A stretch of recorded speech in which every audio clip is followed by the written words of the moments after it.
आग लगी हुई है पुल पर दोनों तरफ, और मैं बीच में जल रही हूँ बस तुम्हारे वजह से, और तुमको रोक भी नहीं पा रहे हैं। ऐसी सिचुएशन में पहुंच गए हैं हम।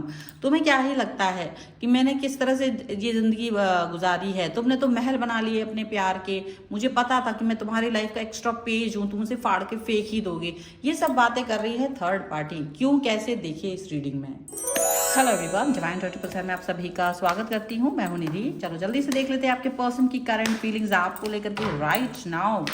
क्या चल रहा है उनके मन में, उनके सोच, उनके विचार, उनके थॉट प्रोसेस क्या चल रहे हैं आपको लेकर के, क्या हो रहा है उनके मन में। Angels, universe and divine please guide करिए। सबसे पहला यहाँ पर आ गया है 2 ऑफ वॉन्ड्स का कार्ड। ठीक है, तो कार्ड हम यहाँ पर रखते जा रहे हैं।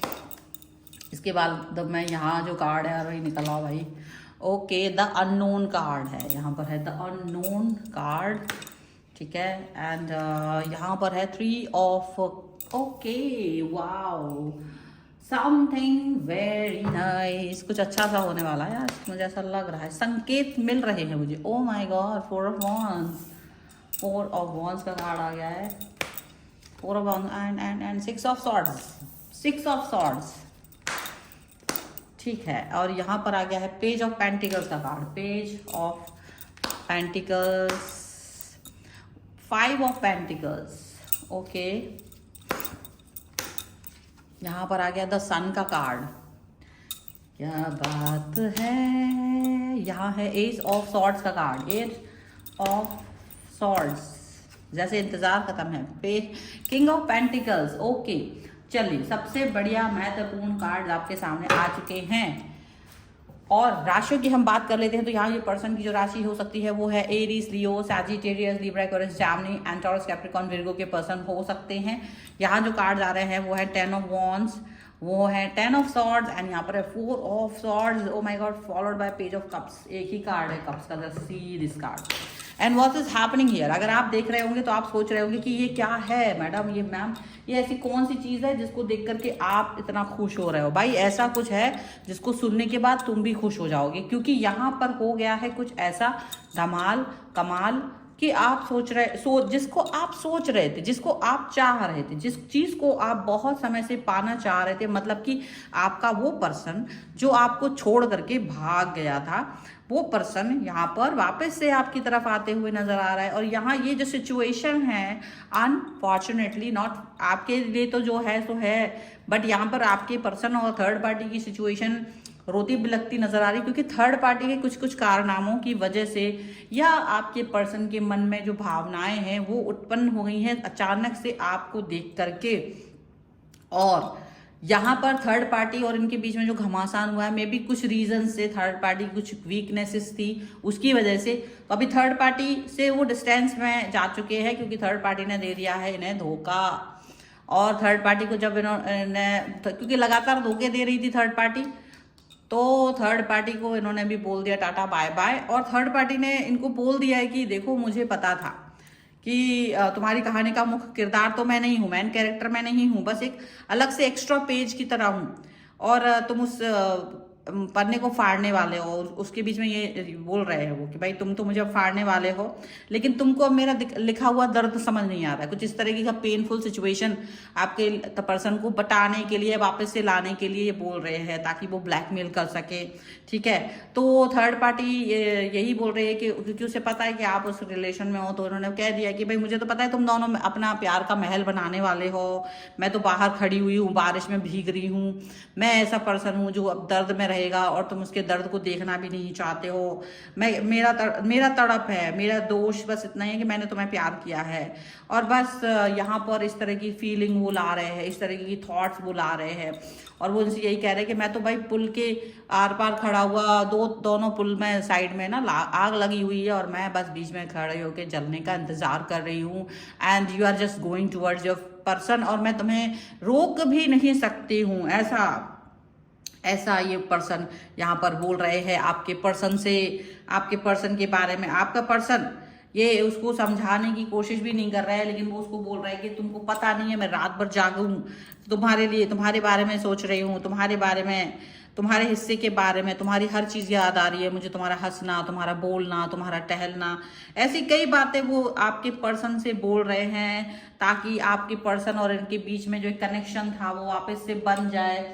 ठीक है, अब लेकिन क्या हो रहा है ना, आपके पर्सन को ये लग रहा है कि देखो तुम्हारे इन सब बातों से मुझे कोई फर्क नहीं पड़ने वाला है, क्योंकि तुम्हारी ये जो बातें हैं ना कहीं कि पुल है, आग है, महल है, ये है, वो है, उसके पहले ही मैंने तुम्हारे साथ आकर के अपने रिलेशन को खराब कर लिया है। मतलब आपके साथ जो इनका रिश्ता था वो खराब हो चुका है। डेफिनेटली आप इस रिलेशन के बारे में अब आगे क्या सोच रहे हो क्या नहीं सोच रहे हो आपके पर्सन को नहीं पता है। उनको लगता है कि अब आप उन्हें दोबारा से अवसर भी नहीं दोगे, तो वो थर्ड पार्टी को यही कह रहे हैं कि तुम्हारी वजह से तो मैंने अपनी लाइफ में आग लगा ली है और अब मेरा पर्सन मुझे वापस से एक्सेप्ट करेगा या नहीं करेगा मुझे ये भी नहीं पता है, बट अब तुम तो नहीं होगे।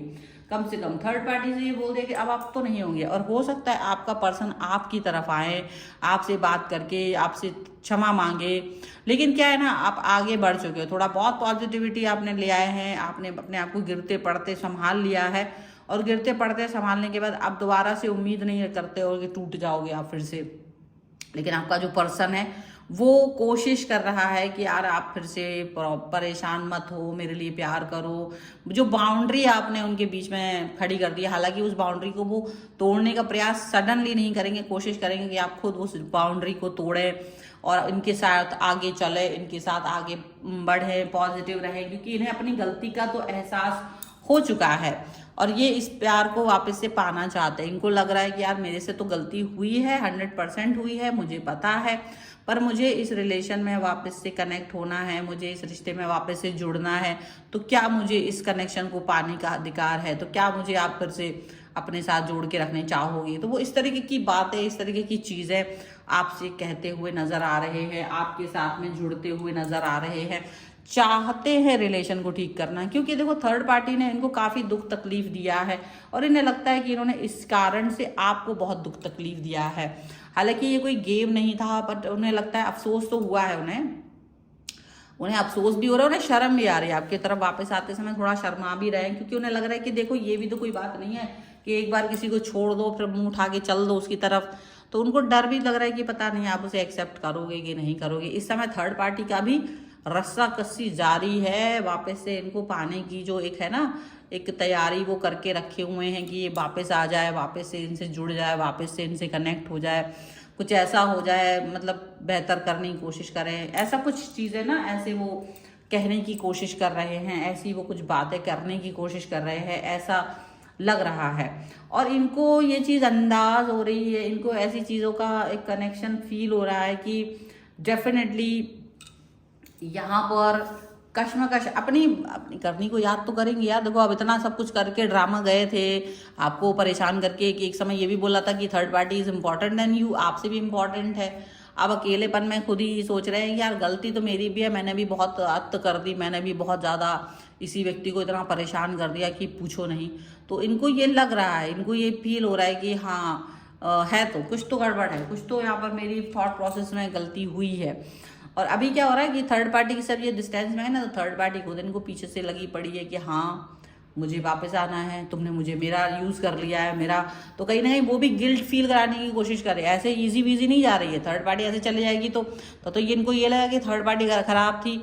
लेकिन थर्ड पार्टी का ये पूरा है कि इस व्यक्ति को मैं कहीं ना कहीं ऐसा फील कराऊँ कि तुमने गलती की है, गिल्ट तुम्हारा है, तुम्हारी गलती है, तुमने ही गलतियों को किया है, किसी की और किसी व्यक्ति की कोई गलती नहीं है, सारे लोग सही हैं, बस तुमने अपने अंदर मतलब इस तरीके की चीज़ें फील कराई हैं, इस तरीके की सिचुएशन सही नहीं रखी है जिससे कि सारी चीज़ें ठीक हो सके, है ना, ऐसा कुछ कर नहीं पा रहे हैं। तो देखो ये सिचुएशन कुछ इस तरीके की बन रही होती है आपके लिए कि आप इसमें ये फील कर सकते हो कि आपका पर्सन कुछ तो अंडरस्टैंड कर रहा है, आपको सपनों में ऐसा फील आ रहा होगा, आपको ऐसी इंट्यूशंस भी फील हो रही होंगी। हो सकता है कुछ लोगों के लिए हो सकता है कि भाई एक्चुअली में इतनी हार्डशिप इन्होंने आपको दी थी कि आप इन पर ट्रस्ट नहीं कर सकते कि ये पर्सन और ये थर्ड पार्टी के बीच में कुछ हो भी सकता है। लेकिन क्या होता है ना, बिलीफ सिस्टम कभी कभी बहुत काम करता है, बिलीफ सिस्टम बहुत काम करता है और आप आगे यकीन नहीं करोगे, बट ये पर्सन वापस से आपकी तरफ आने की कोशिश कर रहा होता है, वो एक अलग बात होती है। बट एक और चीज़ यहाँ पर काम कर रही होती है, वो है कि इस दौरान आपने अपने आप को गिरते पड़ते, बहुत मुश्किलों में गिरते पड़ते आपने अपने आप को पॉजिटिव बना के रखा। ये एक बड़ी चीज़ आपने की, आपने अपने आप को पॉजिटिव रखने के लिए बहुत सारी चीज़ें यहाँ पर ऐसी पॉजिटिव करके रखी जिसका कोई अलग वो था ही नहीं, मतलब आप बहुत पॉजिटिव दिख रहे हो, ये चीज़ भी है। कभी कभी आपको ये भी लगता है कि क्या मुझे इस पर्सन के साथ वापस से जुड़ना भी चाहिए, क्योंकि इसके जाने के बाद मैंने अपने आप को संभाल लिया है, और अब आप हर उस व्यक्ति से डिस्टेंस मेंटेन करके रखना चाहते हो जो जिसको आप बहुत कुछ दे रहे थे, आप बहुत सारा मतलब एकदम से ना गिवर बन गए थे, वो चीज़ें आप उसको दे रहे थे। तो आपको लगता है कि नहीं, हर व्यक्ति को शायद इसकी ज़रूरत भी नहीं है, जब तक कोई डिमांड ना करे तब तक किसी भी व्यक्ति को आप अपना सपोर्ट, अपना प्यार, अपना एनर्जी ड्रेन करने की उसके लिए ज़रूरत नहीं है आपको। तो आप एक ना पॉजिटिव बन गए, अपनी अपनी जो आपकी थॉट प्रोसेस है खुद के लिए जब वर्क करती है ना, तो ये यहाँ पर लगता है कि हाँ, मेरे को अपने आप के ऊपर ही काम करना चाहिए, अपना थॉट प्रोसेस खुद पर ही वर्क करेगा तो ज़्यादा बेहतर है। और इनका मुझे ऐसा दिखता है कि आपके पर्सन जो है ना, वो आपकी तरफ वापस आके अब आपके साथ रिलेशन को बेहतर बनाएंगे, और सिर्फ आपके साथ बेहतर बनाएंगे। ये चीज़ भी पॉजिटिवली यहाँ दिखाई दे रही है, ठीक है। So this is the reading. अगर आप इस पर क्लेम करना चाहते हो तो रीडिंग लाइक करना है, चैनल सब्सक्राइब करना है, कमेंट में लिखना है कम बैक 1111। ये 3 चीज़ें करने पर ही आप इस रीडिंग को क्लेम कर पाओगे, और अगर कि सिर्फ देख के निकल जाओगे तो आप इस रीडिंग को क्लेम नहीं कर पाओगे। तो रीडिंग क्लेम करने के लिए आपको सब्सक्राइब भी करना है, अगर सब्सक्राइब नहीं किया है तो लाइक करना है चैनल वीडियो को, एंड कॉमेंट में भी लिखना है कि रिटर्न और कम बैक 1111, ठीक है। तभी आप इससे क्लेम कर पाएंगे कि हाँ, यहाँ पर ये सिचुएशन आपके थर्ड पार्टी में क्रिएट हो रही होगी। पर्सनल रीडिंग चाहते हैं, व्हाट्सएप नंबर आपकी स्क्रीन पर है। रीडिंग स्टार्ट है 199 रुपीज़ ऑनवर्ड्स। मिनी रीडिंग से लेके डिटेल रीडिंग तक करवा सकते हैं। इसके अलावा vastu, numerology, tarot card, astrology, किसी भी थॉट प्रोसेस के लिए आप आ सकते हो, किसी भी चीज़ के लिए आप मुझसे कनेक्ट हो सकते हैं इस क्वेश्चन के लिए। और आपको वीडियो कैसा लगा मुझे कमेंट बॉक्स में जरूर बताएगा। मिलते हैं नई रीडिंग के साथ जल्दी, तब तक देखते रहिए divine tarot 777। Thank you for watching, bye.